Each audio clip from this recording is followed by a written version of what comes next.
မင်္ဂလာပါခင်ဗျာကျွန်တော်ရဲ့နီးပညာ channel လေးကနေပြန်လည်ပြီးတော့ကြိုဆိုလိုက်ပါတယ်ဒီကနေ့ကျွန်တော်ပြောပြပေးခြင်းတဲ့အကြောင်းအရာလေးကတော့ကျွန်တော်ရဲ့ကွန်ပျူတာတွေမှာအသုံးပြုဖို့တော့ပေါ့နော် VPN software download ဆွဲကြအောင်မလိုဘဲနဲ့ line ဆွဲရကောင်းတဲ့ VPN တစ်ခုကိုပေါ့နော်အလွယ်ကူဆုံးပြုလုပ်လို့ရနိုင်မယ်နည်းလမ်းလေးတချို့ကိုကျွန်တော်ကဒီနေ့ဗီဒီယိုလေးမှာပြောပြမှာဖြစ်ပါတယ်ဒါကြောင့်မို့မိတ်ဆွေအနေနဲ့ VPN software download ဆွဲကြအောင်မလိုဘဲနဲ့ line ဆွဲရကောင်းတဲ့ VPN တစ်ခုကိုအသုံးပြုခြင်းနဲ့ဆိုရင်တော့ကျွန်တော်ဒီဗီဒီယိုလေးမှာလုပ်ပြပေးမှာဖြစ်ပါတယ်ဒါကြောင့်မို့ကျွန်တော်ရဲ့ဗီဒီယိုလေးကိုကြည့်လိုက်ကြအောင်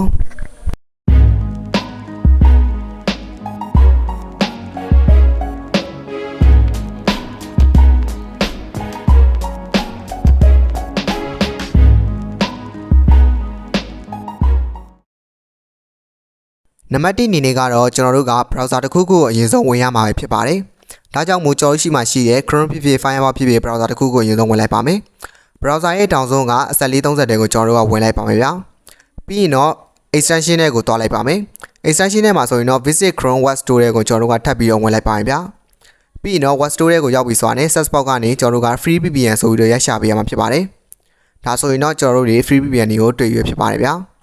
VPN ရဲ့တဲကမှာကျွန်တော်တို့အစီအပြေတော့မဲ့ VPN လေးကိုပေါ့နော်ကျွန်တော်ကရွေးပြီးတော့ချိန်ရမှာဖြစ်ပါတယ်ဒီနေ့မှာတော့ကျွန်တော်က Start App VPN Lifetime Free VPN လေးကိုချိန်ပြမှာဖြစ်ပါတယ်ကျွန်တော်တို့ကအသစ်တုံးမှာဖြစ်တဲ့အတွက်ကြောင့်မို့ Add to Chrome ကိုရွေးနှိပ်ပေးရမှာဖြစ်ပါတယ်ဗျာ Add to Chrome ကိုနှိပ်ပေးလိုက်ပြီးဆိုတော့သူကသူ့ပုံမှန်အတိုင်းလေးပဲ install ဆွဲပြပေးတော့မှာဖြစ်ပါတယ်ဒါဆိုရင်တော့ကျွန်တော်တို့ကဒီ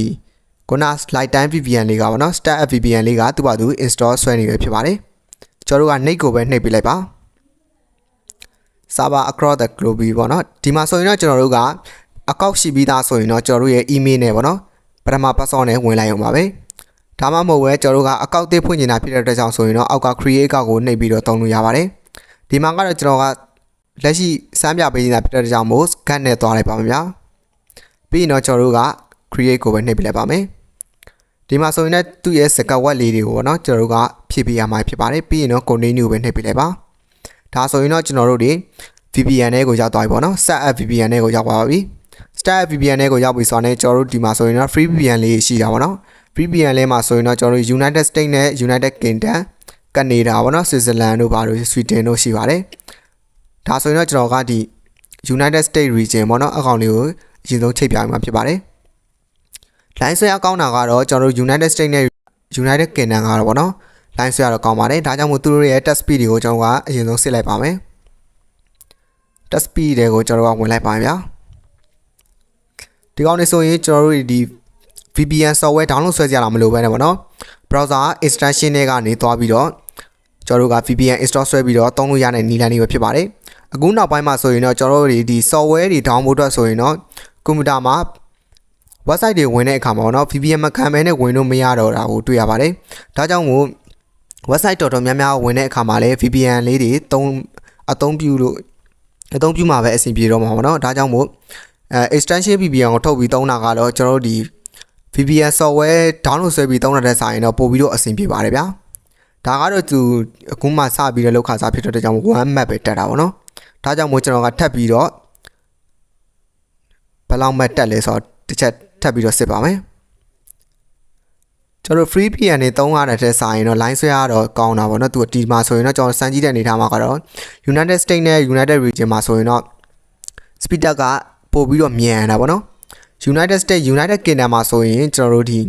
Stampy 80မှာ Mac 80လောက်ထိပေါ့နော်တက်တာကိုတွေ့ရပါတယ်ဒါကြောင့်မို့ကျွန်တော်တို့ကဒီ server တွေကိုလည်းကျွန်တော်တို့စိတ်ကြိုက်ချိန်ပြီးတော့ line ဆွဲရကောင်းတဲ့ server ပေါ့နော်ကျွန်တော်တို့စိတ်ကြိုက်သုံးပြီးလို့ရပါတယ်ဖြစ်ပါတယ်ကျွန်တော်ဒီခါတိုင်း free VPN နဲ့သုံးတာတဲ့ဆိုင်ရင်တော့ဒီကောင်လေးသုံးရတော့ပို့ပြီးတော့အဆင်ပြေသွားမှာဖြစ်ပါတယ်ကြော်ညာတွေပါလည်းမတက်တော့ဘူးပေါ့နော်ဒါကြောင့်မို့ကျွန်တော်တို့ကဒီနောက်ထပ်ပြီးတော့တစ်ချက်ထပ်စစ်ကြည့်ပါမယ်ဒီမှာဆိုရင်တော့ကျွန်တော်တို့ဒီအဆင်ပြေလောက်မဲ့ server ပေါ့နော် network server တို့ကဒီ free 5ခုတောင်ပေးထားတာဆိုတော့ကျွန်တော်တို့ကဒီစိတ်ကြိုက်ကိုအဆင်လောက်မဲ့အဆင်ပြေလောက်မဲ့ server နဲ့ချိန်ပြီးတော့သုံးလို့ရမှာဖြစ်ပါတယ်ဒီနီလန်ဒီတိုင်းမှာဆိုရင်တော့ကျွန်တော်တို့တွေပေါ့နော်ဒီ VPN software download ဆွဲကြရတာမလိုဘဲနဲ့ဒီ extension ထုတ်ပြီးတော့သုံးရတဲ့အနေအထားမှာကပို့ပြီးတော့အဆင်ပြေနေသေးတယ်ပေါ့နော်ဒါကြောင့်မို့ကျွန်တော်တို့ဒီ free VPN တွေသုံးရတဲ့စာရင်တော့ဒီတော့ extension ထုတ်ပြီးသုံးရတဲ့ VPN လေးရာပို့ပြီးတော့အဆင်ပြေလာရွယ်ဖြစ်ပါတယ်ဒါကြောင့်မို့ ကျွန်တော်ကဒီနေ့ဗီဒီယိုလေးမှာပေါ့နော်ကျွန်တော်ရဲ့မိတ်ဆွေတွေအတွက် VPN software download ဆွဲစရာတော့မလိုဘဲနဲ့ကျွန်တော်ဒီ browser ကနေပေါ့နော် extension VPN file လေးကိုထုတ်ပြီးတော့အသုံးပြုလို့ရနိုင်မယ့်နည်းလမ်းတစ်ချို့ကိုကျွန်တော်က sharing ပေးရခြင်းဖြစ်ပါတယ်မိတ်ဆွေတွေအနေနဲ့လည်းကျွန်တော်ဒီဗီဒီယိုလေးကိုကြည့်ပြီးတော့ပေါ့နော် VPN software တွေမထည့်ဘဲနဲ့ extension VPN လေးကိုထည့်ပြီးပေါ့နော်အလွယ်တကူအသုံးပြုတတ်သွားနိုင်မယ်လို့ထင်ပါတယ်ခင်ဗျာကျွန်တော်ရဲ့ channel လေးမှာဆိုရင်တော့ဤပညာနဲ့ပတ်သက်တဲ့အကြောင်းအရာများစွာကိုအချိန်နဲ့တပြေးညီတင်ဆက်ပေးနေတဲ့ channel လေးဖြစ်တဲ့ကြောင့်မို့မိတ်ဆွေအနေနဲ့လည်းဤပညာနဲ့ပတ်သက်တဲ့အကြောင်းအရာများစွာကိုထပ်ပြီးတော့လေ့လာခြင်းသေးတယ်ဆိုရင်တော့ကျွန်တော်ရဲ့ channel လေးကို like and subscribe လေးလုပ်ပေးခဲ့ဖို့တောင်းဆိုချင်ပါတယ်ဗျာဗီဒီယိုလေးကိုအဆုံးထိကြည့်ရှုပေးကြတဲ့တူတယောက်စီတိုင်းကိုလည်းကျေးဇူးအထူးတင်ရှိပါတယ်နောက်ဗီဒီယိုဒီမှာပြန်ပြီးတော့တွေ့ကြပါမယ်ဗျာအားလုံးကိုနှုတ်ဆက်ခဲ့ပါတယ်